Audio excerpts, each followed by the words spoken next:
Hi, welcome to Culturally Determined. I'm your host, Aryeh Cohen-Wade, and my guest today, returning, is Chris Arnade.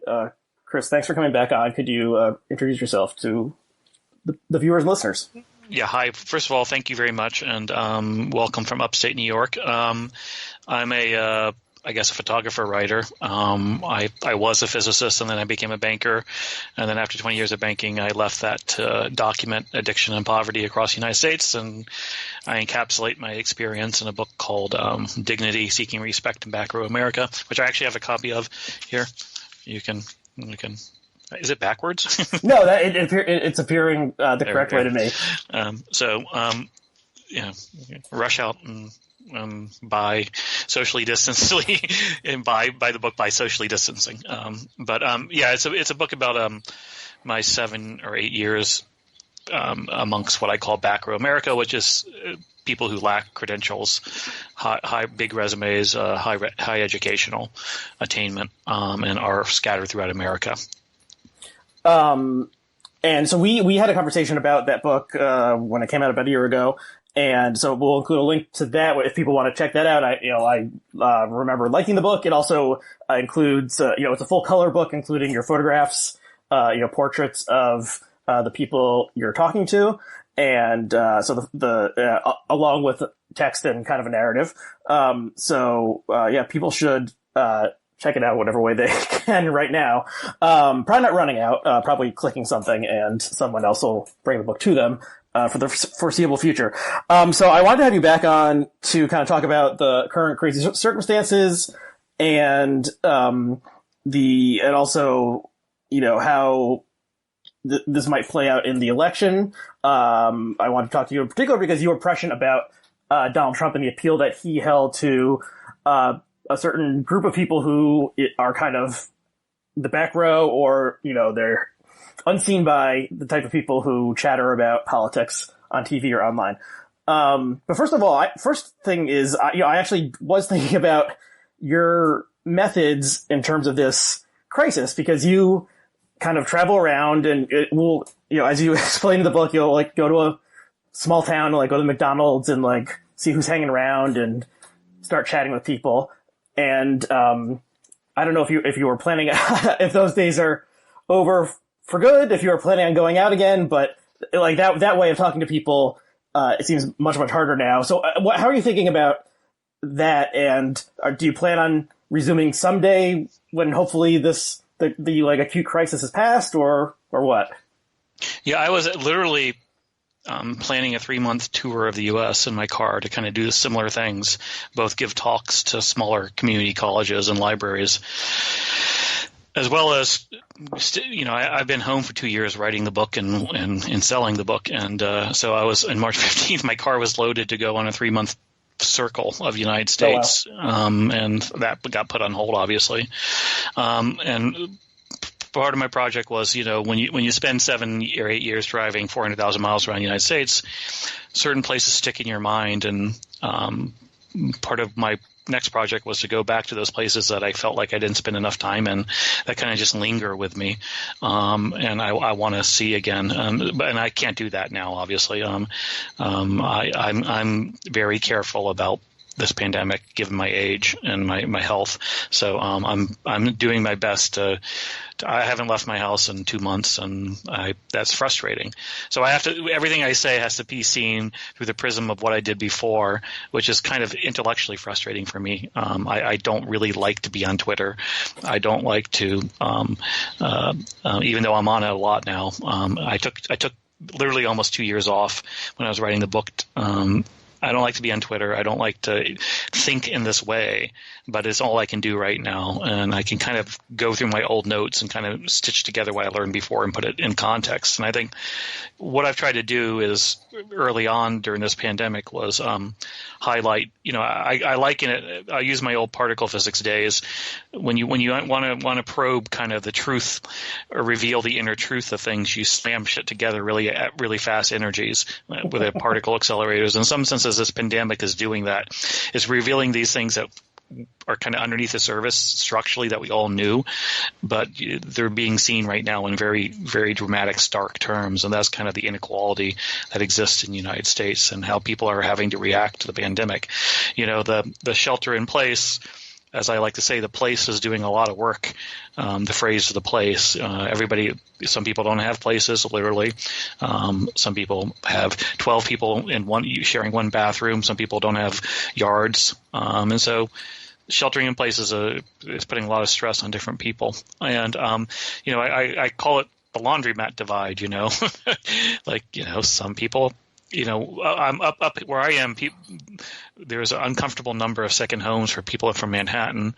And when this pandemic really got serious, which is about when I was about to leave, the Lowe's was filled with people. I could just spot them from Brooklyn and from Manhattan buying deep freezers and things like that. To basically, stock their house with 3 deep freezers and buy meat. And people I know from my book can't do that. They don't have the money to buy deep freezers. They don't have the space to store it. So I think how this pandemic initially, the whole quarantining in place is really exposed a big, the laundromat gap or the Wi-Fi gap or whatever you want to call it. Yeah. And so, okay, there's 2 things I want to note from that. Before we even continue on, so the first one, could you tell us what were those places that stuck in your mind and you wanted to revisit? But second, I just want to share an anecdote, which is I was actually at the laundromat 2 hours ago. So I now live in an apartment that doesn't have laundry on site, and there's a laundromat literally down the block. And so when I first moved, having not had to use a laundromat in a long time, I was like, yeah, this is sure, this is annoying, but I guess this is I'll save a little money.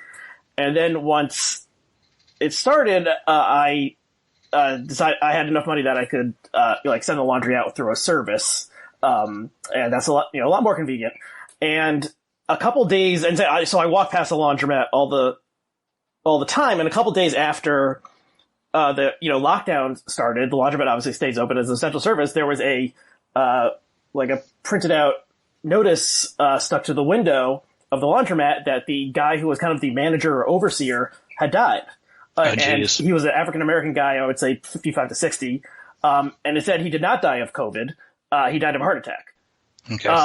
And he seemed like a very nice guy. You would, nod to you when you came in, that kind of thing.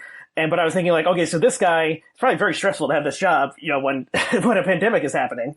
And so who knows, but this guy will not be counted as one of the official, in the official statistics of the COVID deaths, but seems like it's possible that the added stress of managing a laundromat in Jersey City, New Jersey, led to a heart attack and he died. So it is, there's a lot going on there. Okay. So I've talked for a bit. So could you just say what the cities were that you wanted to go to?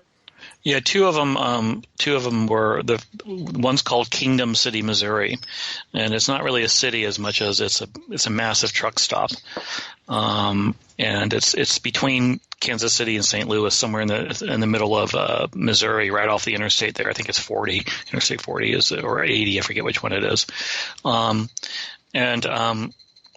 it's just a really fascinating place because it started in probably the 50s once the interstate was built as kind of this rest stop or a truck stop. And now there's 4 truck stops, 15 motels, 2 Waffle Houses, 3 McDonald's, all that.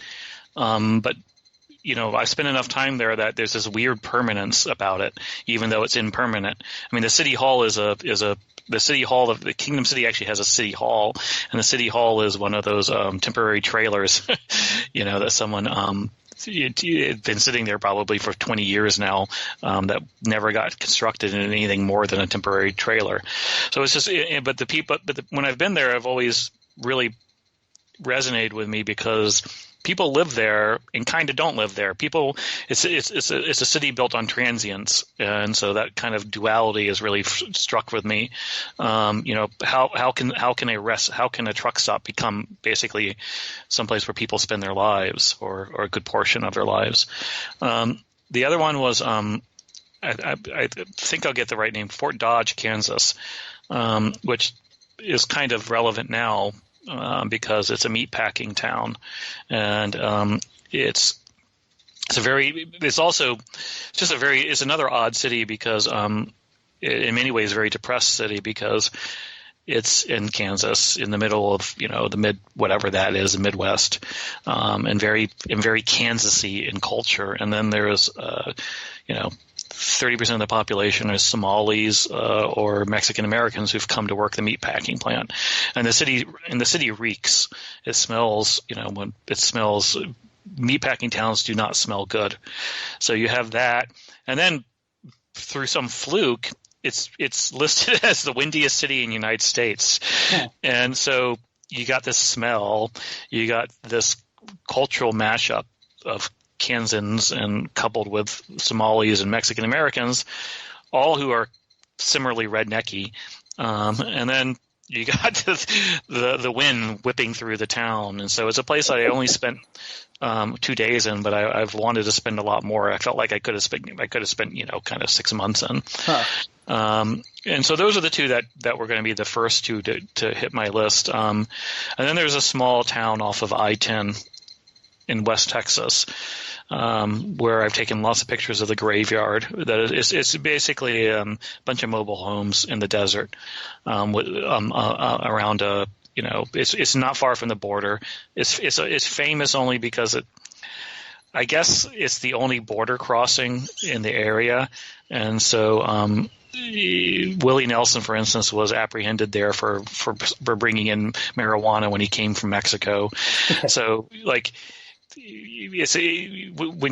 for people who cross the border within the 100 miles, if they're detained, they end up in this small town in jail, and so some famous people have been stuck there. But otherwise, it's just scattered trailers in the desert with a gorgeous cemetery that's got all these wonderful ad hoc memorials to people who died. Died crossing the border on foot? Sorry? People who died crossing the border on foot? No. It's just residents, okay. Just long term. Well, presumably some of that as well. But and then there's parts of the South that Georgetown, North Carolina is another town I want to go to, and it's where if I was doing political reporting this cycle, it's where I would have gone. It's a working class town in South Carolina that's 50% black, 50% white, and had I done the reporting, I can guarantee you what I would have found, which is I would have found a lot of support for Biden that would have gone contrary to what the Twitter sphere thought. And I almost didn't even just do it because I knew what I was going to find. It was kind of obvious, that, and it played out in the election. Biden won South Carolina by a massive margin. So those are sort of four of the places that are off the top of my head. I have a list of like 12. I forget the other ones. There's a small town in Pennsylvania as well that strikes me as and Kansas City is another town that I really am struck by, and I didn't spend enough time in. Yeah, that's interesting. It's interesting that besides from Kansas City, I haven't heard of any of these places. Like, you did in the book, you went to Cairo, Illinois, spelled Cairo, which it's like at the very south of Illinois. That's at least somewhat known, but these are totally unknown to me. So, but maybe hopefully someday, when all this is over, you can go to those places and report on what you see. So, okay, so the class dimension to the pandemic arrived very quickly. And there's this weird irony because, the people who spread the virus from China must have been elites because they're flying in planes. And it seems like the area that's been hardest hit is New York City. And, it was seemingly a lot of that came from Italy. And so, if you're traveling to Italy back and forth, on an airplane, you can at least afford the fare, and you're probably, a well-off person. And so at first it kind of seemed like these, the disease was being spread by these blue state elite decadent, types, and that was going to be part of the narrative. But then pretty quickly it became evident that the people who are really suffering the most from this overwhelmingly were African American and poor. That's obviously overlapping category often, and also people who are in nursing homes or long-term care facilities, and then also people in meat packing, meat processing plants, and things like this. And we'll link to the tweet. You kind of did a somewhat jokey tweet about the different class structure, how the class structure is playing out in terms of, staying at home and what you're allowed to do, and the ultra rich are fleeing to their second homes, and the very poor or people who have no home at all are kind of screwed. So how do you see this playing out? Was it like a surprise to you that it played out in this way? I suppose probably not, but what do you think about that? No, it wasn't. Sadly, it wasn't a surprise at all. And I was actually it was interesting. That tweet kind of went viral, and I composed it in like half a second. And I did it kind of out of anger because I had stopped. I had kind of not done tweeting about what I thought was going to happen because everybody was doing that. And it also fit kind of what I expected. And I hate to be that person who has one hammer and nails everything with it. So I kind of held off, and then it seems to have been prescient, unfortunately. Like I said, I mean, I think that the inequalities are being exposed here are just so sadly not surprising. I mean, I think and everything screws the poor is kind of the I just wanted to if I had, when people ask me to summarize my book, sometimes when I'm just angry, I'll just say, well, the poor get shafted by everything, the working class gets shafted by everything, and everything in every way, and it's not surprising that a pandemic was going to hit them more.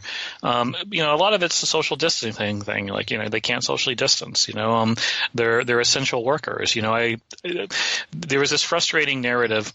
I hate that word, narrative. Can I change that? There was this frustrating arc in the media that, at least out of the Clinton camp, that she had won the places that produced the most GDP, the producers, the people who really drive the economy. I think she said somewhere in a forum in India that she won the 75%, the places she won produce 70% of the GDP and are optimistic and forward thinking. And the places she lost don't only produce 30% of the GDP and are kind of backwards. I forget the exact quote, but that framework has always annoyed me, whether it's true or not, because it's kind of it's a very bad measure of GDP because, of course, people in New York City rely on food produced in Kansas and meat from meatpacking places produced by Somalis who are unseen. Energy comes from energy, and then our military is largely drawn from kids from the places that don't produce a lot of GDP. But I think this has exposed that kind of gap as well. Is that people are, the quote elites. The laptop, people can work on a laptop like us are squirreled away while and dependent on people who are putting their life at risk and are, quote, the low GDP producers, the agricultural chain, the meat packing, the people who work in meat packing, the people who keep the power grid running, all those things. So, I think there's that exposure as well. But what it really, since as it's played out now, and I guess we're now in the, fourth month of this, third month of it, it's hard to remember. Is it second, third? I think it's the lockdown was mid-March, so I guess we're into the third month of it. Yeah. Wow. I started thinking, and a lot of people jumped on this kind of, because it's obvious, the kind of do we stay quarantined or do we open up, that whole political debate. And people have kind of framed it in my framework, which is the back row versus front row, the knowledge workers versus the non-knowledge workers, whatever you want to call it, the educational divide. And I actually think it's not that this time, the people who want to open it up. There's some overlap there, but I think the people who want to open up are people who are, I guess I would say, are financially leveraged, who have a volatile source of income, and that's very dependent on the economy, on a smooth path. And those are what I'd call entrepreneurs, small business owners, drug dealers. Some of the drug dealers in my book keep in contact with me, and they're having troubles right now, because they go outside and police swarm them. So yeah, I was thinking the guys who, there's not as many of these people as there used to be. The people who are doing like street sales of drugs, where they're handing you something like that, that would be suspect. That's a business. That's an entrepreneur, and those people are suffering.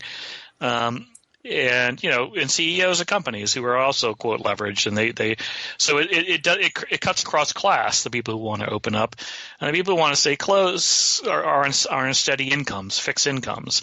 So government employees, a lot of them, right? Bureaucrats, people who work for the New York Times or professors with tenure. Things like, where there's the risk of layoff is currently not high. It will get high if it keeps on going.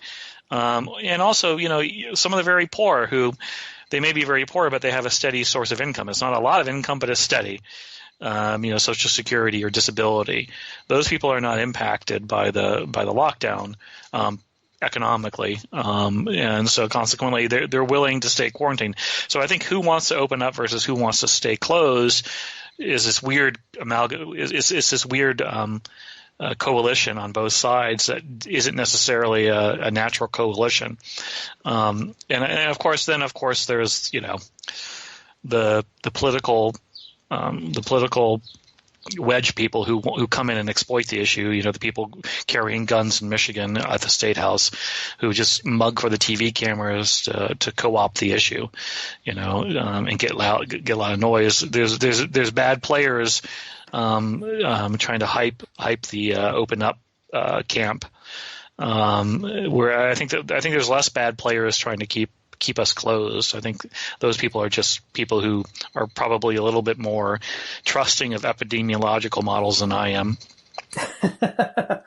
Yeah, there's this I hesitate to even mention him because he seems like a pretty bad actor, but this guy, Alex Berenson, who used to be a science reporter for the New York Times, then he wrote a book saying marijuana is dangerous. And I can't figure out that guy. Is he just a scam artist? I doubt he's a pure scam artist. I feel like he must believe what he's saying, but it is strange. But he's kind of so he became like a respectable COVID truther denier kind of guy. Not total denier, but like it's not as bad as you think. And so he says like. It's the bureaucrats who like made the projection of like 100,000 deaths like would be embarrassed if there's only 40,000 deaths. So they want to but like the reality doesn't work that way. But yeah, so yeah, there's that type of but those. Yeah, but the thing is, the reason he's getting traction is there's a nugget of truth with every scam artist, right? Meaning. I don't know. Look, I shouldn't call him a scam artist. I don't know. There's certain people where there's a lot of red flags, and I just stay away from. And he's one of them. He just seems like he wants the limelight too much, and he's that kind of like, oh, look at me, I'm doing, and he's too quick to jump in and try to get retweets. Yeah, I agree with that. He actually so Jamel Bowie, who is an opinion columnist for the Times, tweeted that his grandfather had died of COVID with like a photo of the grandfather. And then Berenson quote retweeted that saying, very sorry, Jamel, my grandparents died of cancer, heart disease, so-and-so and so-and-so. Like we need to get the economy back to work. It's kind of like, what the fuck are you thinking? But he, I'm sure this has worked for him in getting more Twitter followers, and maybe he'll get a book contract from a conservative press or something. He's on a show on Fox, right? Well, I don't know if he's on Fox yet. He's definitely been on. He's on Fox. He has this COVID report on Fox. Oh, okay. Well, there you go. But anyways, the nugget of truth that he has, and again, I say this as a former physicist, is these models are tough. Okay, when you do a complex model of something like this, there's a lot of chaos involved. There's a lot of error bars involved, and it's a tough field to do. And so, consequently, the epidemiologists and the public health people are in a really bad bind because the proper thing to do on a risk analysis basis is to overhype it, because you want people to be paranoid. And so the problem is if it works, then you seem like you overhyped and you got people paranoid, because getting people paranoid is going to stop the problem. Is going to help diminish. So it's a feedback loop where they're in a really bad bind. So. But the problem is they've come off as too confident, and they don't have a good track record leading into this. They talked with too much certainty about something that's not certain, and then I think they really fucked up early on with downplaying the whole thing. At least the WHO did downplayed the whole thing, and so the kind of bureaucratic elite, bureaucratic public health figures, the global, the nonprofits and all on this one started off pretty slow. And I think they gave an opening for people like him to come in and exploit it, unfortunately. Look, I mean, I think if you want, it's way too early to pass judgment on who did well, who did bad, all those things.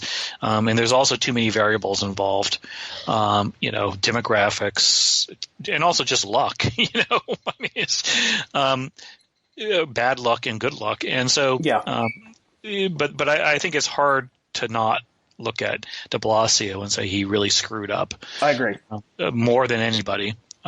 So that's one call I'm kind of willing to make. I was saying, I tweeted at some point like a month or so ago, like he's revealed himself to kind of be like the liberal mirror of Trump, like just this kind of like buffoonish character who like believes his own bullshit and thinks he knows better than everyone. Like obviously he's not as much of a scam artist as Trump is, but he has done a bad job, and it seems like tens of thousands of people have died because of his failures early on. Okay, so when it seems like New York City had some bad luck, I guess, or maybe there was just some, like, once this got started, it would have been bad anyway because of the international airports and being a hub for so many industries, having so many immigrants coming, people coming in, and also the kind of like structural factors like the reliance on public transportation and multiple people living in one apartment. So you can kind of understand why it's been so bad in New York City. But then there was the the freeze in which people are not like generally like going from New York City to like somewhere else to go cough on someone. Obviously people like left for various second homes and stuff like that. But so then when there was the reopening in places like Florida and Georgia, I think there were some people who were like, it's gonna like immediately this is gonna be a disaster. But like there's the disease is not like spontaneously generating in the air. Like someone has to have it and then be in that place. So in the initial, when there's not a ton of people coming from somewhere where there is the disease into Georgia, then it's probably not going to immediately start spreading. But if we return to totally normal life, it seems like these other areas, it will start spreading. And so the bluest city in a blue state, New York City was hardest hit, and New Jersey was second hardest hit. And it seems like a lot of the red states kind of escaped a major disaster. But if we get this second wave, which some are anticipating, or if we screw up by reopening too soon, do you think this could turn into a disaster in some of the places that you've been to that are kind of forgotten? So how many people are coming into Cairo, Illinois, every day who might have the disease and spread it there? You know what I mean? Right. I mean, I think there's so many variables we just don't know right now. We don't know how it spreads. We don't know how the virus.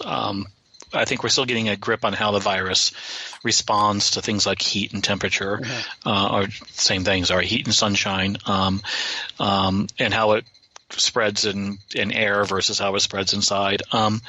But my first reaction. My second reaction after saying inequality was, oh shit, this is going to really hit poor communities in a devastating way, but not just in the U.S., but overseas places. So the favelas in Brazil, the kampongs in Jakarta, the slums in Calcutta, and similarly in Ecuador and Bolivia, places I kind of, since I wrote my book, that's where I've been going in my free time, is kind of globally.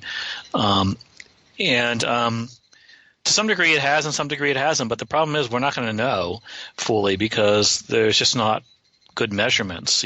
People can die in these places and not be counted. That's less true in the U.S. The U.S. I still have homeless friends who contact me every day. Some of who are in the book, some of who aren't, in the Bronx. And they can't change their behavior. They're just not. They just don't have the resources. They don't have the space. Some are in a shelter, and you can't really socially distance in a shelter. They're going to get sick. That's just the reality. They're going to get sick, and some are going to die. And it's awful. And I don't know if we're going to properly account for them because for instance, there was this viral video of drone footage of Hard Island of mass trenches being dug in New York City. That's a normal thing, unfortunately. That island has 1 million bodies already buried there. So this isn't new that they bury. If you die without papers in New York City, you're buried on Hard Island. And I think that's where you look how it impacts the homeless because you just look at an increase in deaths there. Like I think they bury about 50 people a week there, and I think someone said it's gone up to like 200. So that 150 additional, my numbers could be way off, but that 150 additional, for instance, would probably be from COVID. And so I think that's what you're going to have to do in a lot of these communities. But my fear about it hitting places like Cairo, hitting places like Gary, the kind of dense, poor communities, hasn't really borne out, or seemingly yet. It's hit poorer communities harder, but it hasn't devastated them the way it has been. I don't want to downplay how bad it has been in poor communities, but I expected it to have been much worse. I expected it to have been just to go like wildfire through these homeless camps. And to the degree we know, it hasn't really, and I don't know why. And look, it's great, it's fantastic. Maybe it's underreporting, maybe it's luck, maybe it's the virus works in different ways than we know.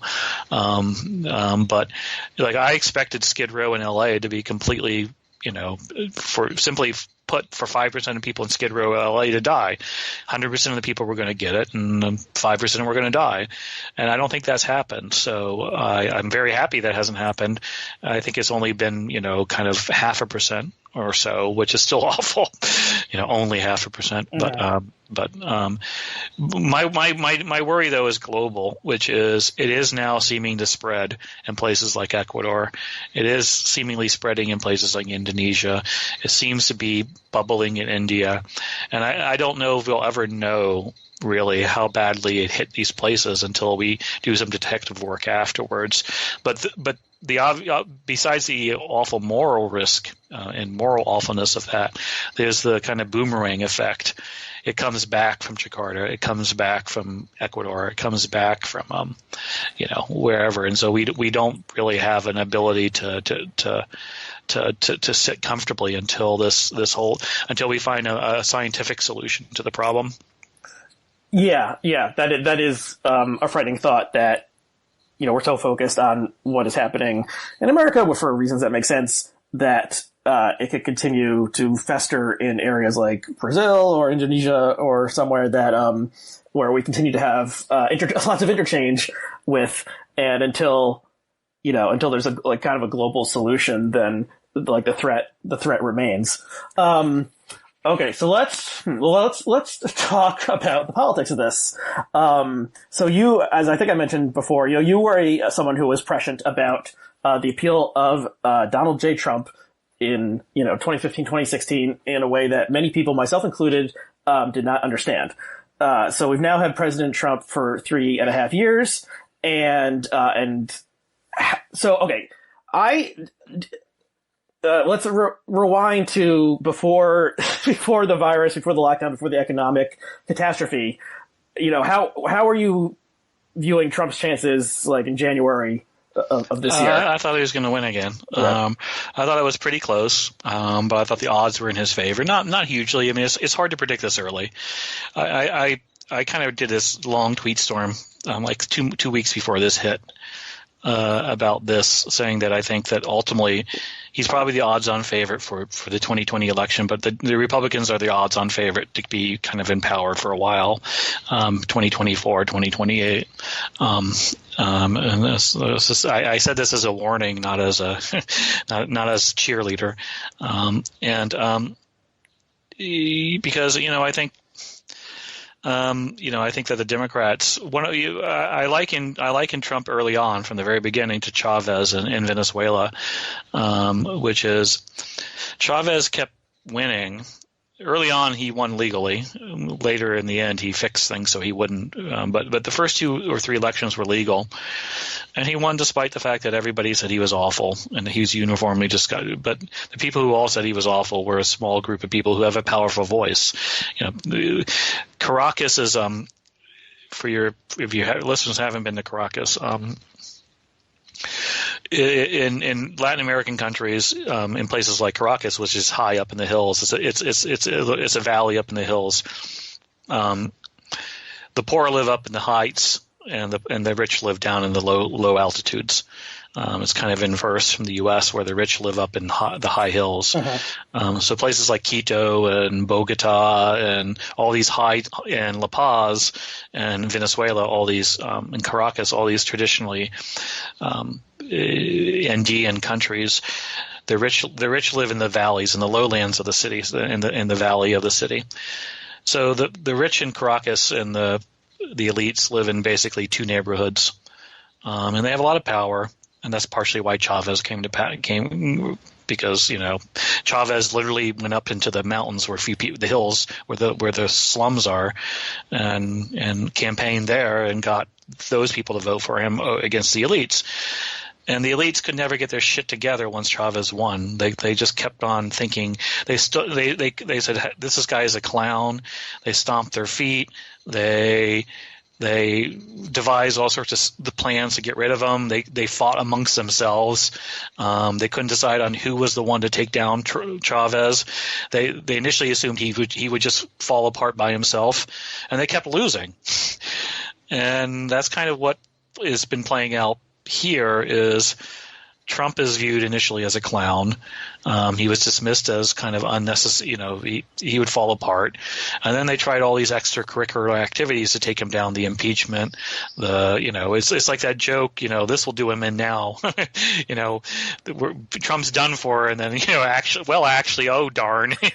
Yeah, there was a tweet that Jesse Farrar tweeted it. He deleted it because I think he was sick of it getting retweeted. It was something like, we've got old Donnie. I want to see old Donnie Trump slip out of this one, and then he slips out of it easily. Well, nevertheless. Yes, and did he really delete that out of fatigue? I think so. Or maybe he just got sick of the idea. But yeah, it doesn't exist on Twitter anymore. Actually, but that was kind of what watching Chavez in the 90s was like. In the 2000s was in the Chavism, and the same thing you see now happening with his successor. I mean, the absurd coup attempts, right, funded by people in Miami who fled, the elites who fled to Miami. Mm-hmm. Look, there's a difference of degree here, but often the case, the resistance feels a bit like that. Internal fighting, a clown show, a well-intended clown show in this case, because I happen to want Trump out. But it's like get your act together, guys. Take this guy seriously. I understand you think he's a clown, but that's not how you approach it. He has some, and what eventually happened, the one time the elites got close to beating Chavez was when they got fatigued of infighting, and they actually said, you know what? Look, there's parts of Chavism that appeals to people that we have to just recognize as valid. We have to co-opt them and put it together with somebody who's more competent. Let's basically steal his valid ideas and dispense with the clownery, and that's when they would get close to winning. And I think that's what has struck me was the opposition to Trump initially is they refused to acknowledge that the whole stolen election narrative. God, I use my most hated word twice again. The I understand that why Trump might appeal to someone beyond insanity, and figure that out and co-opt that. And I think in some senses the Democrats did that in 2018. At least the candidates, who had to win, like the guy who won, Anthony Delgado up here in my district, who flipped the House from red to blue.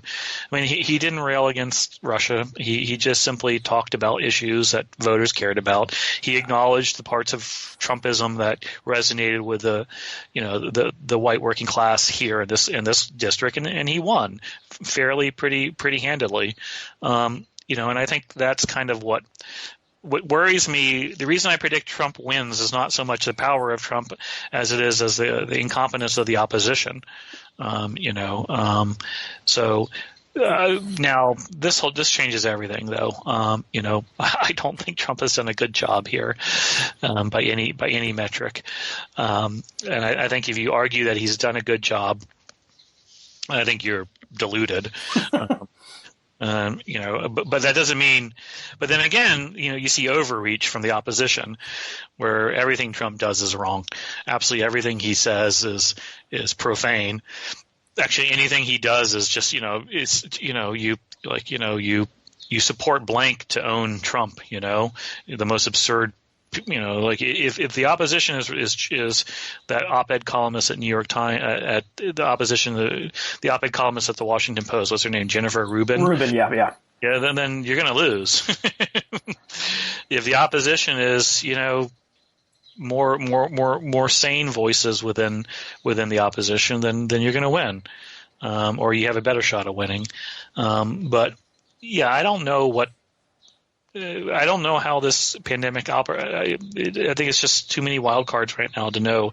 I mean, I was just thinking the other day is Trump's rallies are huge. Like one of the reasons I predicted Trump was going to win in 2016 is I think there used to be this belief, this kind of amongst the elite political reporters that rallies don't matter, right? They're just for show. You don't judge who's going to win by who has the biggest rallies. But if you went to Trump rallies, you knew that they mattered.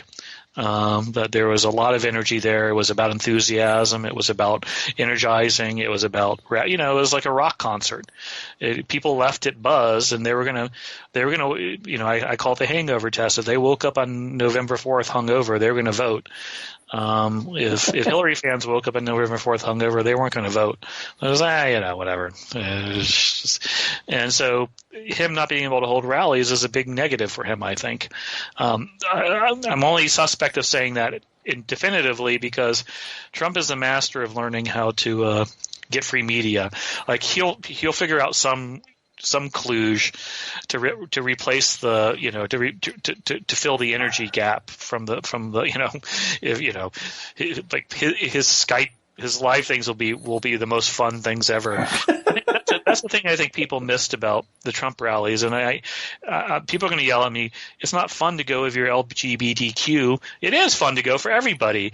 I mean, it was like a insult comedian show mixed with a rock concert, and if you saw it through that framework, I mean, which is again obviously he's dangerous, but the actual event attending it is humorous. Like people are laughing, people are having a good time, and I've seen a lot of, believe me, it's not just a white crowd. You see a lot of minorities there who are warmly embraced for being there. As long as you have the Magna cap on, you're good. And they're fun events, and I think they're not fun for the press. I'm sorry, but that's part of the show. Part of the show is it's a wrestling match, and the press are in their pen. My response to the press is do what I did, which is don't wear a badge and don't go into the pen. Just hang out and just be undercover. Yeah, and I mean the reference to wrestling made me think. I did one of these interviews about 2 years ago with the comedy writer Owen Ellickson, who is a wrestling big wrestling fan, and the parallels between professional wrestling and Trump's persona. And of course, Trump participated in various WWF events over the years, and Vince McMahon is linked to him. He's friends with him. There's a lot of connections there. Okay, so you spoke for a while there, and I'm trying to remember everything I thought. So first of all, the comparison with Chavez is interesting, and not one I'd heard or thought of before. But Chavez really did things. He actually implemented a new system in Venezuela. Chavismo that's the difference. Was a real thing. What is Trumpismo? What has Trump really done? It's Luis Chavez and a lot of the wall's not built. They passed a big tax cut, and that's about. And then there's just outrage of the day. So that's exactly the strategy running against him, which is that he's Mitch McConnell on rollerblades. They've confirmed a lot of judges. So there's people who care about that, but a lot of people don't care about that. Part of it, he came in going to shake things up, and all he's really done is globbed onto Mitch McConnell, right? Now, I think the hardcore Trumpistas will say he's dragged Mitch McConnell his way, but he hasn't. I think the irony is his one of his few legislative achievements is criminal justice reform, which is, if I was advising Trump, please don't listen to my advice, people who like Trump. I would go with the pitch to the working class blacks and working class Hispanics. I would throw the liberals off their heels by pivoting to being a rainbow coalition guy, and saying, hey, look. Is Don King still alive? Maybe he could get up there with. Well, was it Kanye West? Do the very cynical thing of look. But he got criminal justice reform passed, man. If he can get African American men, to vote instead of 12% for him, 20% for him, it's going to make it hard for Biden. And I think but no, he hasn't done much, and that's the attack. Instead, he's talking about putting Obama in jail. So that's probably not a good way to court the black vote. The thing is, if Trump was not a deranged individual, he could have reshaped American politics, or at least tried to. But he didn't even try. I think the liberals have to be very, very, very happy that he's incompetent. Yeah. And that's just I think it was somebody said it, and it's not. I don't think it's that insightful, but it's true, which is he's not really interested in running the country. No. All these calls of fascism, a true fascist would have used this opportunity he did the opposite. He didn't want to get the government involved. I was sitting there. This is a one time because he doesn't want to be blamed. This is the one time where, because I was a virus worrier early, to the happiness of my family having lots of hand sanitizer and masks, but to the annoyance of the rest of my family for being the guy saying no, you can't do X. But this is the one time I wanted him to close the borders. I was yelling, close the borders in February. And now I think the irony is I expected him to do it because of his xenophobia, not for the right reasons, but for the wrong reasons. And his germophobia. That's the other weird thing. He's a noted germaphobe. It's dude, man, this is you would have got a lot of shit from the left, obviously, for being a racist, but you would have been proven correct as the epidemiologically correct thing to do. But he didn't do that. And he hasn't really, again, he's not competent. He's all over the place, and he can't figure out the right thing to do is to be. He had an opening to be the fascist that he said he wants to be, and he didn't take it. No, it's probably a lot of work being a fascist leader. He doesn't want to do the work. Exactly. I think that's exactly right. He wants to watch TV. He wants to watch TV, and he wants to be on TV. He wants people on TV talking about him. It's weird. It's weird that so much of the country is shaped around the particular narcissism and psychological difficulties of this one strange person, but that's a strange fact. And so he wants. I'm sure he was very happy by all reports with the fact that all the networks were showing him taking questions for 2 hours every day, and then finally he said something so insane that even he recognized that he needed to stop this. I don't know. See, I don't think that actually hurt him, because I do think that I actually think that shit is all he cares about. He's a classic example of, it's like the wrestling thing, is he wants attention, good or bad. Oh, for sure. I mean, it's just like, and so again, this is why I think he still has a shot to win. I mean, electoral college is the reality, and there's that issue we could talk about. But so he still has a way. He can always win. He can lose 4% of the public the popular vote by 4% and still eke out an electoral college win. So so he comes in the favorite because of the structural issues there. But all he has to look, his greatest thing right now, and I was just having this discussion with somebody, I forget who, his greatest weapon right now, to me, is the press. His greatest weapon now is pissing off the press. So the press yells, and then he simply says, "Look, that's the sound of the swamp being drained."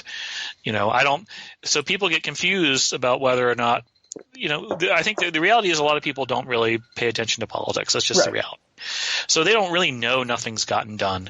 As long as the press is angry and screaming, to them it seems like something must have gotten done, because why is the press so angry? So okay, but after the pandemic, I could see that playing out. But in the are you better off now than you were 4 years ago thing? Like, no, my grandpa died in his nursing home. So that changes things. Like I said, this just look. All he had to do. I mean, like I said, he could have gone fascist adjacent here and gotten away with it. And he didn't, which shows that he doesn't care about running the country. I mean, it was, like you said, it's just like it's too much work, man. No, he'd rather. I mean, what is he? I mean, he'd rather be playing golf or watching TV. Like he's just. I mean, the whole thing is strange and bizarre.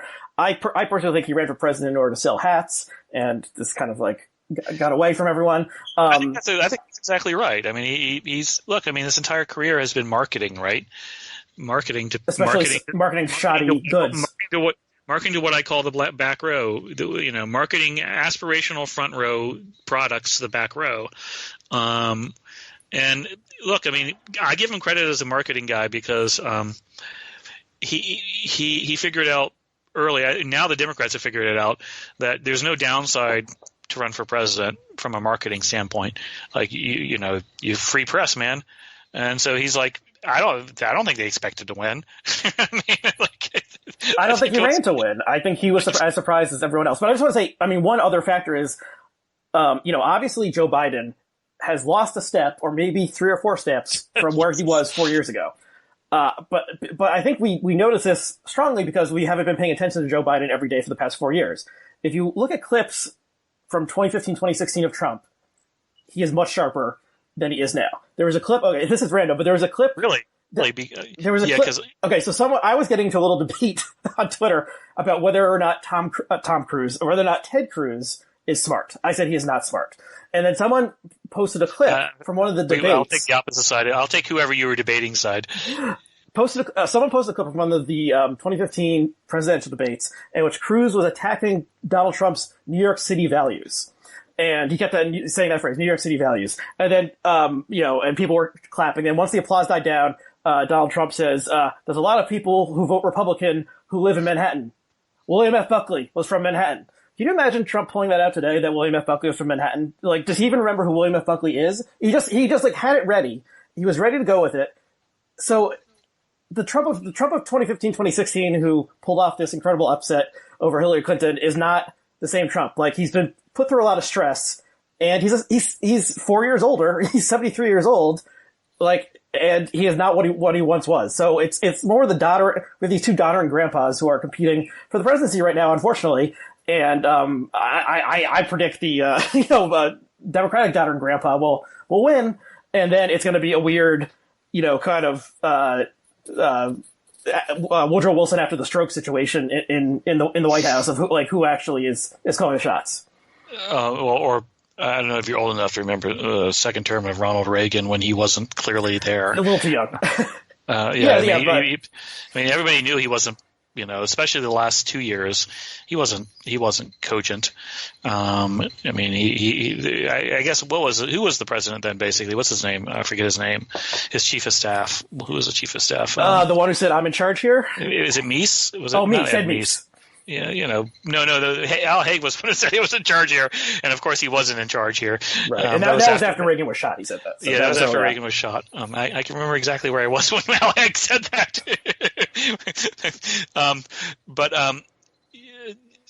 Yeah, I think that's right. I mean, I don't know about Trump. I think Trump is a lot better debater than people realize. I have to admit I missed Trump. The Democratic debates weren't nearly as entertaining as the Republican. I mean, like I was I was a rapt. I never watched GOP debates until Trump was on stage, and then I watched every one. I looked forward to it because he was so fucking good at just. He's an entertainer. He's been giving interviews since the 1970s, appearing on TV. He was on Letterman dozens of times. I think it's harder to do than people realize to know always how to get. I mean, I still think it's fucking amazing. He talked about his dick size on a debate. I think people forget about that. Like, I mean, it's just that was one of the ones where I'm just like, what? No, but there's also this. I mean, back then there was this. What's he going to say next? What crazy thing is going to come out? Sideshow aspect to it. I think people are kind of sick of that at this point because it's been nonstop, continuously. But I should mention the Ross Douthat column from yesterday. I think was basically playing on this theme of using Trump versus Viktor Orban in Hungary. Orban seems to be handling the crisis like you would think an actual authoritarian would, right. Whereas Trump is doing it like a pretend authoritarian would. Okay. So let me think. Is there anything else? Okay. So currently, do you want to offer a prediction for the election or not? I think it's gonna. I actually, without intending to, I went on the electoral college map and put in my my little, I colored in each state, and it came out tied 260. It came out tied at I think 269 is it? Yeah. Yeah, and I'm like, oh fuck. You would think that the founding fathers and all their wisdom, when they created this crazy system, the electoral college, they at least would have made it an odd number so that you wouldn't have an exact tie. But these so things I are possible. I think would be interesting is it could come down to places like Maine's second. I think is it the two states, Nebraska and Maine, split their vote. I don't know if it's Nebraska's first or Nebraska's second versus Maine's second or Maine's first. Mm-hmm. I think it's going to be that sort of close. I think the election is going to be won or lost in Wisconsin, and I think. The advantage. I'll go and say the Democrats are going to win, and I think the reason is I think they know now that the election is going to be won or lost in Wisconsin, and they know now if they're at all competent, they know where to campaign and how to play this map. Although it's unclear what campaigning means if you can't gather in large crowds or knock on doors. It means I actually think this is a case where the VP matters in terms of where they come from. That's why I was understanding why they're talking about Stacey Abrams. Like you're not going to carry Georgia. You got to carry Michigan. You got to have a VP who actually gets you 1% or 2% additional vote in Wisconsin, or Michigan, or Florida. Those are the three states, or Pennsylvania. You got to get a VP who actually comes from one of those states. I think, or just adjacent to one of those states. I think that actually matters this time because I think it's going to be so close that picking up an extra 100,000 votes in Wisconsin because Klobuchar has family there or whatever the fuck, it will actually matter this time. And I don't think you waste the VP on somebody who's from Massachusetts like Warren. So I think it really comes down to gaming at that level. So if you were advising Biden on the VP pick, you would say Klobuchar. Klobuchar works. One of the things I've learned, one of the things that's been a fail-safe. One of the hard, fast rules I've learned always works is don't trust Twitter. If my instincts are opposite from Twitter, go with my instincts or whatever. And so a Biden Klobuchar ticket is not bad. I mean, I know everybody hates, you make the eating food with forks or comb jokes, but you know what? She's a Midwesterner. She comes across okay. She's solid. I think I supported Bernie. I'm a diehard Bernie fan, but at the same time, I recognize that I know when I've lost, and I know when what I like is not what other people like, and I think the country is largely centrist in that regard, at least when it comes to the Democrats, and I think if Trump is, you want, as you said, you want the kind of, at this point, you want the people who can get shit done. Especially after the pandemic, the technocrats having their moment, right? Even though I hate technocrats, but now they're having their moment. I think Biden has decided he's going to have a woman, which makes sense. That's cool. And so I think the governor of Michigan hasn't had the greatest pandemic. It just seems like not particularly fantastic in any way. So why not go with them? And I think I think that there is a real risk, though, that the Sanders people are not going to vote. They're just going to they're not going to pass a hangover test, I haven't smoked dope in 30 years. Do you wake up with a hangover if you smoke dope? I wouldn't know, but I would. You could say the COVID. You wake up, you're past the hump on your COVID experience, and then you do. So I think the Democrats have an internal problem, which is I do think a lot of I think that rift is huge. And I think it's harder. It's not going to be papered over. But I don't. It's not clear to me. Again, never trust Twitter. It's not clear to me how many diehard Bernie fans really matter.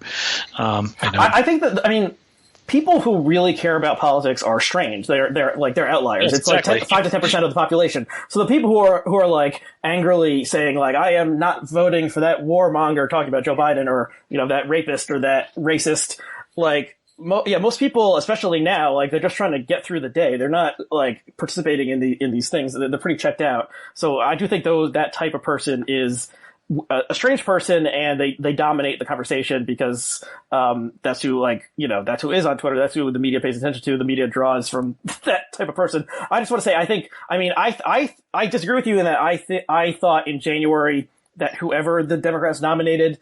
Andrew Yang, Beto, Marianne Williamson, this person would have won against Trump. I just think people are just tired of the craziness, and they just want to go like a return to normalcy. I've said it before in the show would be a very good slogan, and it worked at least once before in American history. We've had a lot of crazinesses even before. Wait, whose slogan was it? Was whoever it was, Coolidge, I think, or yeah.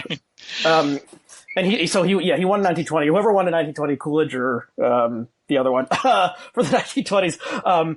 But he not Harding or Wilson. Harding, which one died? I can never remember whether Harding or Coolidge died. But people in the comments, please tell us which one died. But yeah, so just.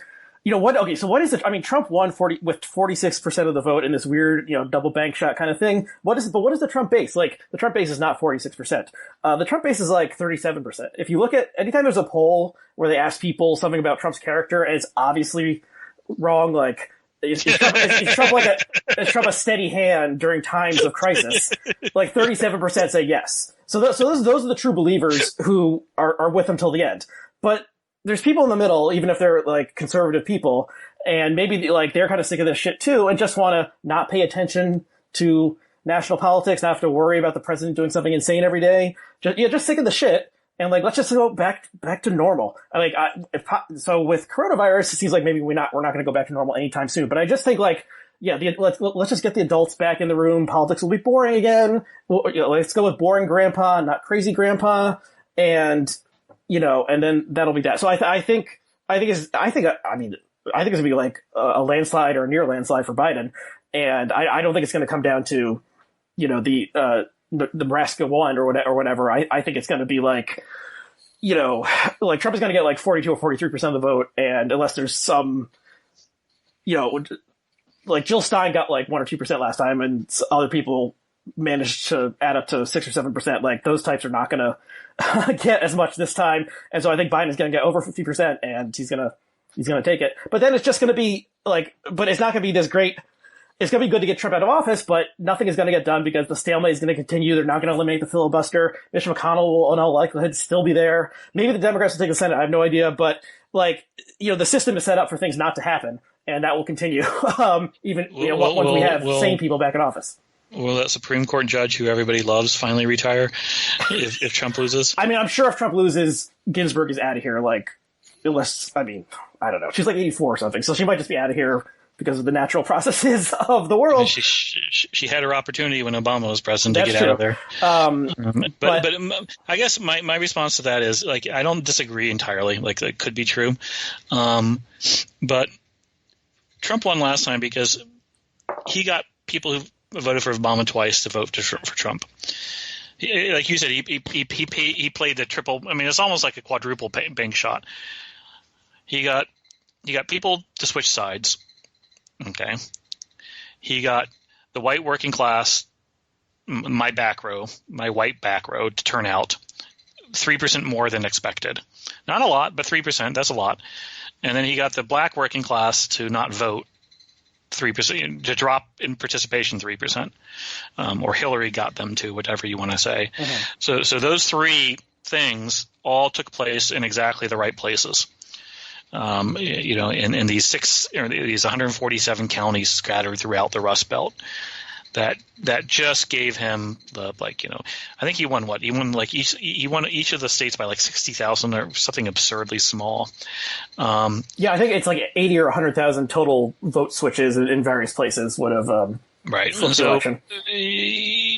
So he got lucky in many ways, and that's why when people say why did Trump win, I'm like, he won because of everything, and he won because of nothing. Like, when you basically are that close, everything matters, and then again, nothing is the only thing. But one of the things he got that I don't think 3 months ahead of the election you wouldn't have predicted, or 2 months, is he got the never Trumpers to vote for him. They're going to say they didn't, but they voted for him. He got the traditional Republicans to vote for him. The Jeb, other than Jeb, he got the Jeb voters. He got the what's his name, the guy from Wisconsin who's gone now, this former Speaker of the House. Paul Ryan. He got the Paul Ryans who he insulted and treated like shit. And he won the GOP by basically insulting the elites within the GOP. He took over the GOP by basically getting rid of the donor class. But then the donor class voted for him. The solid Republicans who said they were outraged by his behavior voted for him. Do you think that was because they hated Hillary so much, or they just all Republicans and they'll vote for whoever? Okay. Abortion and judges, social issues. So the people who criticize my thing saying, it's all about social issues, it is all about social issues at one level. And I agree with that. I've said it's not economic anxiety, it's anxiety that we care about economics too much. And it was social issues. So the judge, and a little bit of or fair helping of racism, So it was I think a lot of people. I think I think he's kind of. I actually like him as a person, but I think people hate him online. What's his name? Radio Free Tom Nichols. Mm-hmm. Tom himself, I don't think voted for Trump, but what Tom represents voted for Trump. They went into the booth. They said they weren't going to vote for Trump, and they voted for Trump because they cared about abortion, or they cared about judges. They cared about the Supreme Court. And you know what? If I'm them, right? If that's your worldview, that's not my worldview, but if that's your worldview, they did the right thing. Surely from a pragmatic political angle, if your goal is, if you really think that the U.S., if you're a Ross Douthat type, and you think the U.S. is going into the path of decadence, the cosmopolitan elites, my front row, is taking over with their globalism and their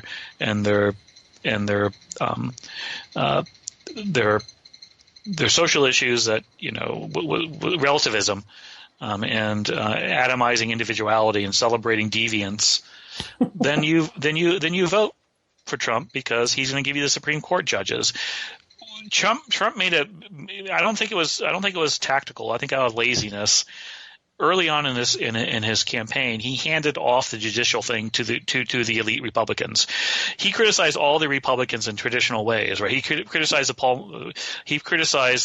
donor class, the Jebs, the classic Republican infrastructure, except on the courtships. He completely handed that over to right-wing think tanks.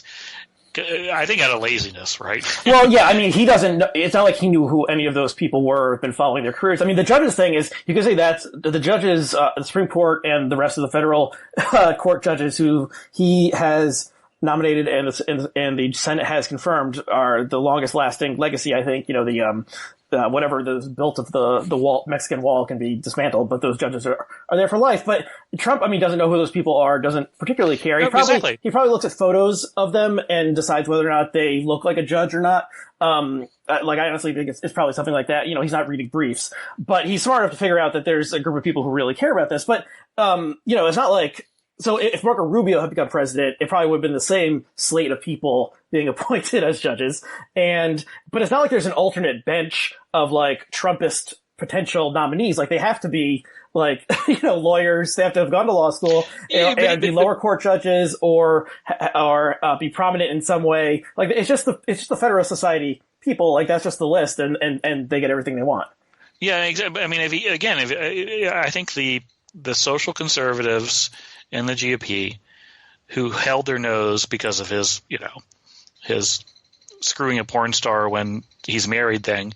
I think they feel very good right now. They made the right bet, right? That but from a purely pragmatic standpoint, from a metric of what they want and where they think the country is going, they feel the only way to stop the society from eroding further into decadence is through judicial actions.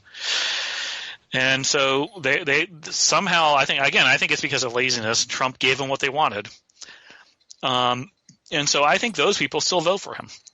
I think, I'm not going to bring radio Tom Nichols into it because I like him. And I don't think he's going to vote for Trump. No, that guy, he's like an ex-military guy or something. Or? Yeah. I mean, he's a neocon.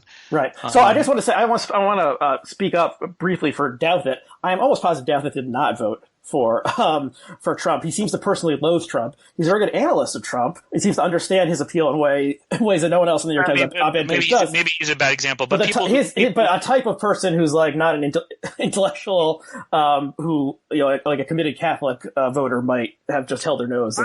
A fair amount. I don't know if you follow because of the reaction to my book. I actually am, got praised by the Catholic community, and I'm now a Catholic myself for various reasons. I've been a Catholic most of my life, but a larger share of the Catholic intellectuals voted for Trump than I. Look at what's going on with First Things, right? Right. So I think Douthat is less of a Catholic conservative, represents him less than he thinks he does because he's ultimately he's also ultimately a very cosmopolitan elite, and so I don't think he shares the same social issues. No, he's an idiosyncratic. He's an idiosyncratic person, which is why it's interesting to read what he writes, because he comes to conclusions that you would not expect. Okay, so do you want to talk about the Hawley thing? We've gone a little over an hour, or should we wrap up and then maybe? It's up to you, man. It's your show. Okay, well, if you want to stick around for a couple more minutes. Okay, so you'll have to explain most of this, but Josh Hawley, he is a senator from Missouri. I believe he's in his first term. He's a young guy, and some people see him as kind of like the person who can carry Trumpism, whatever that is, forward without the clownishness of Trump himself, because Hawley is a very like straight-laced kind of guy. Is he the West Point one, or is that no? I think he's got a undergraduate from Yale in history, right? He wrote a book on FDR, actually. I think he's kind of scholarly. Okay, so yeah, so not a someone he's who's not like Trump. He's not Trump in doing personality at the all. song and dance kind of stuff. At all. Okay, so Josh Hawley, Republican senator, and then he retweeted you. Is that? He hasn't only retweeted me. He loves my book. Okay. He bought my book for every Republican senator. He praised my book. He brings it up in talks. Okay, so what do you think about that?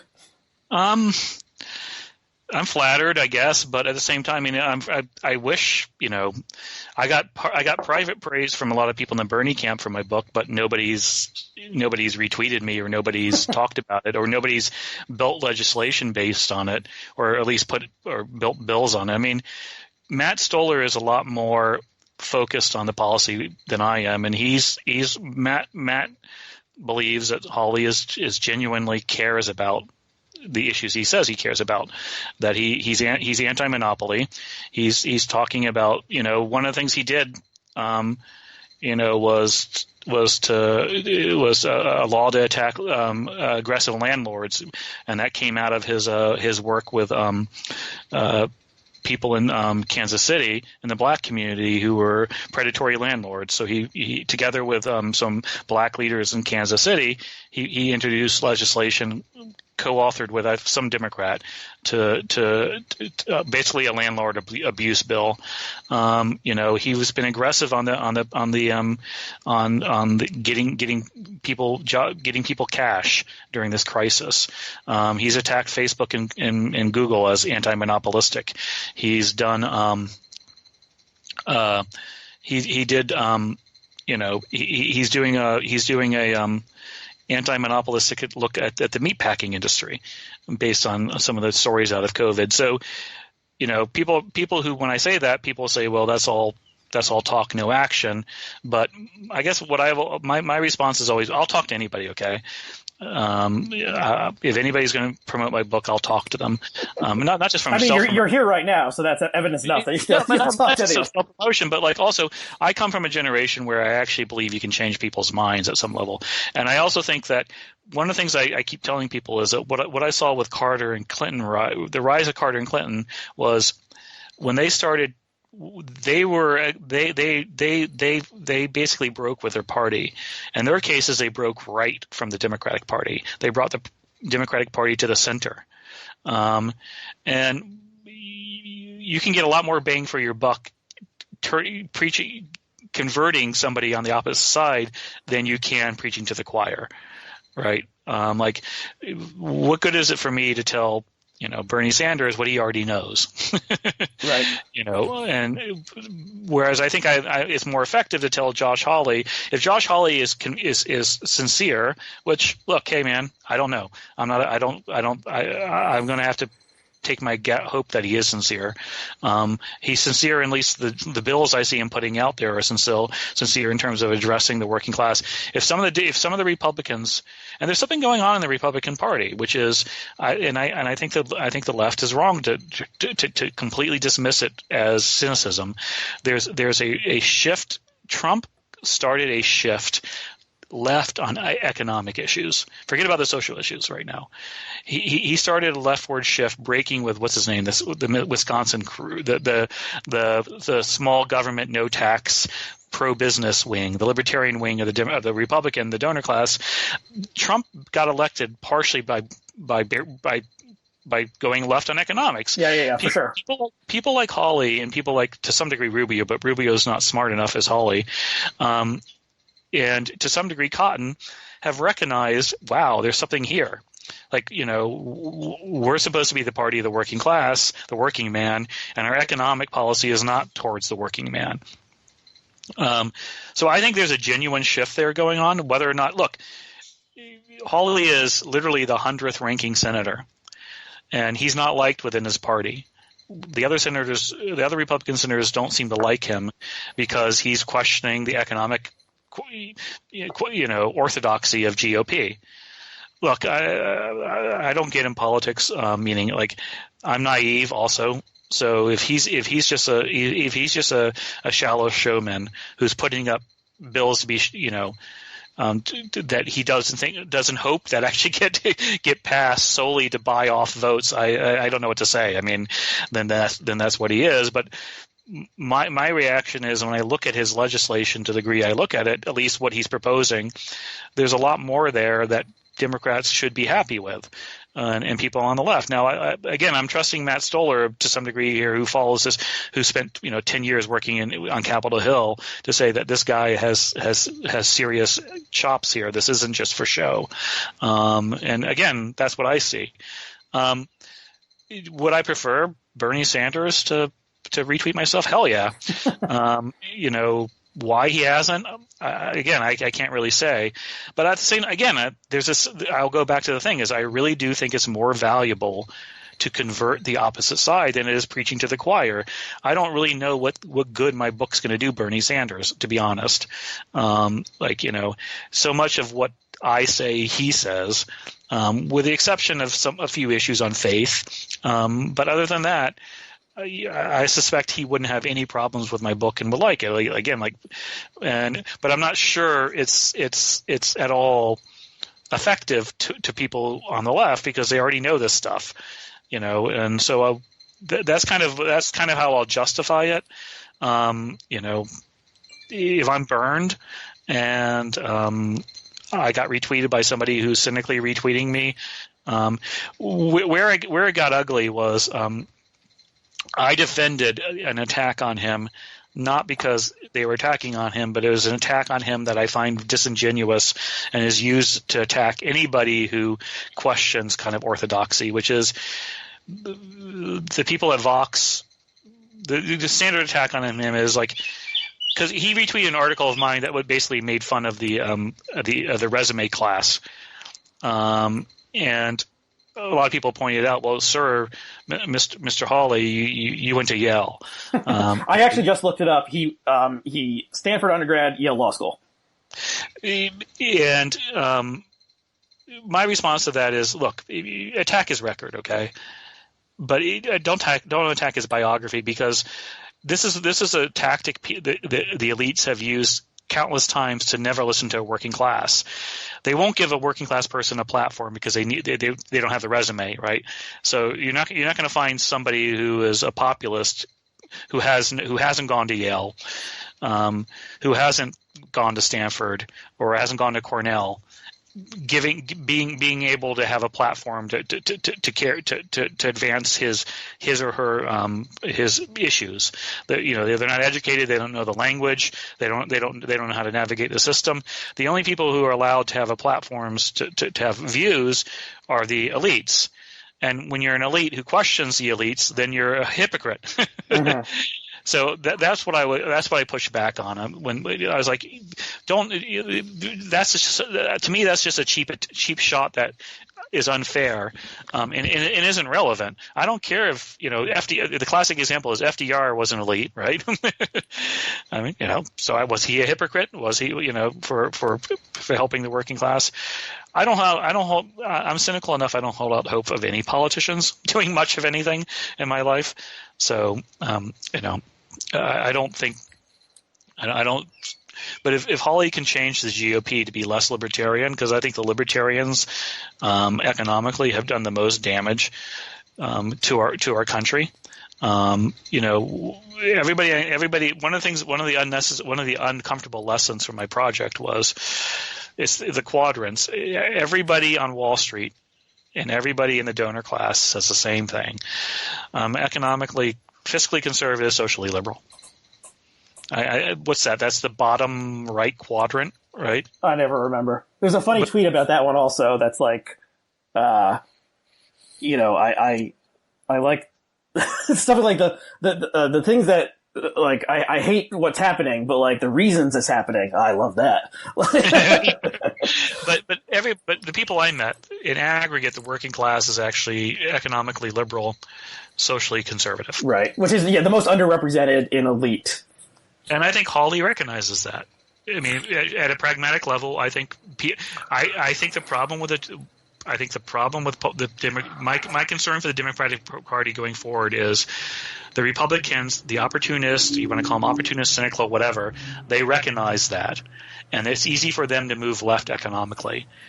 It's harder for the right it's harder for the Democrats to move left socially, and I'm not sure they should. I'm not advocating that. You mean right socially? Yeah, right. Socially, sorry. But if the Republicans move left economically, I think they're going to have a winning coalition. Yeah, I could see that also. And again, it's kind of like Trump's the opportunity that Trump had if he was a skilled like political operator and knew how to work the government, which obviously he didn't because he never served in government anyway before. Like he could have reset the board in some important ways, but he failed to. I mean, the thing that like is it possible to make this move without the xenophobia and racism? I guess that would be my question because Yeah, well, I mean, look, the Mexican rapists and yeah, I mean, and now let's say the anti-China stuff. To the degree I have a voice that people like Hawley and Cotton will listen to, what I say multiple times is you got to move, you got to stop the xenophobia. Like you got at a pragmatic level, forget about the moral level, which is true. Like, I think moral level, everybody understands that, but at the pragmatic level, if you want to win, you got to care about the Mexican. You got to care about the immigrants working. The Mexican Americans working in the meatpacking industry. You got to care about the African Americans, the black kids in Milwaukee. If you really want to be a working class party, then you got to do that. And again, I mean, let's see. Look, I'm naive enough to believe that the first campaign that I got really excited about as a young adult was Jesse Jackson's Rainbow Coalition, which was, how I think nationalism should be. That's how I view nationalism. And as a kid of the 70s, that's how nationalism was sold to me, as a melting pot, great quilt. We're all in this together. Mm-hmm. The nation. The great nation of the United States is known as a place where people from everywhere can come. And so the nationalism celebrates diversity, is anti-xenophobia. Maybe I'm just, maybe I'm completely naive, and that's going to always, and that's my worry is, and one of the things I warn about in my book, I hope my book warns about, is I don't know if that's the case. Maybe, as I say in my book, maybe the system's so fucked right now and people are so fucked that I happen to think that inequality is a breeding ground for racism. That, as an anthropologist told me when I asked them what causes, quote, racism, anthropologically, where do you see racism? They said, look, if there's a visual difference in groups, and one group is seen as jumping the queue, then that's where you get heightened racial problems. And I think the inequality is that issue. It heightens it's a perfect laboratory for creating racism. So. Yeah, I think in the book you talk about that in the Lewiston, Maine section, right, with the Somali community there. Yeah. Which we talked about. We'll link to the previous conversation we had about the book if people want to hear about the Somalis in Lewiston, Maine. Part of my problem is, unless we address the inequality issue, and it's not just economic inequality, it's cultural inequality. To the degree you can talk about that, some things are considered to be cool and some things are considered to be profane, and generally the things that are considered profane are things that the working class likes, right? like hip hop or or NASCAR. The problem but then some of those things filter up. Eventually, yeah. NASCAR is never going to filter up. Right. Hip hop has. Yeah, I mean, hip hop is I assume the most popular. Yeah, but I mean, I would just simply to say for African Americans, is how you dress. I mean, there's so many things that are considered, baggy pants. I guess baggy pants are out. That's so 90s, right? But in any case. Unless that inequality is addressed, I think xenophobia is going to sell. And so the problem is politicians want to win, all right? And if xenophobia sells, there's going to be a politician selling it. And I don't know. So I'll be fatalistic and say I do worry, and I'll be blunt, that I think a xenophobic populism versus a non-xenophobic populism, the xenophobic populism will win. Mm-hmm. I don't think the pandemic is going to... Just to be clear, I don't want it to win, but I'm just saying. I don't know if the pandemic is going to increase xenophobia. I doubt it's going to decrease it. It seems more likely to make us fear the foreigner, the person who's not like us, than embrace them with open arms. So okay, that's a kind of a bummer of a note to end on, but maybe we should end it there and pick it up some other time. I'm pretty much of a bummer of a person. I'm sorry. Okay, so the book is called Dignity, and you can get it wherever it's possible to get books right now. And you are on Twitter, even though you don't like being on Twitter. What's your Twitter handle? It's my name. It's Chris_Arnade. There's actually a mock account of me that basically uses the same name, and I don't think it has the underscore. It's just basically I'm the one with more than 1,000 followers. Okay, so the mock account pretends to be you and mocks your views, or just I think it's just a bot. I don't even know. Because once you acquire someone who's like devoted to trying to imitate you and mock you, you've arrived in the. I have haters, but I don't have I have a dedicated subtweeting and hating following. But I don't have a mocking bot yet. And I hope and I'm not verified, so don't look and I'll go to my grave not being verified. It's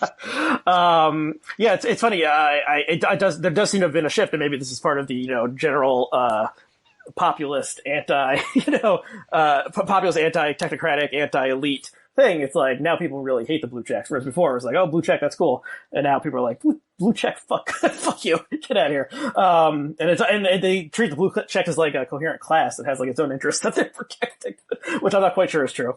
Okay, and I also unverified on Twitter, and no parody accounts as far as I know, but that's ARYHCW on Twitter.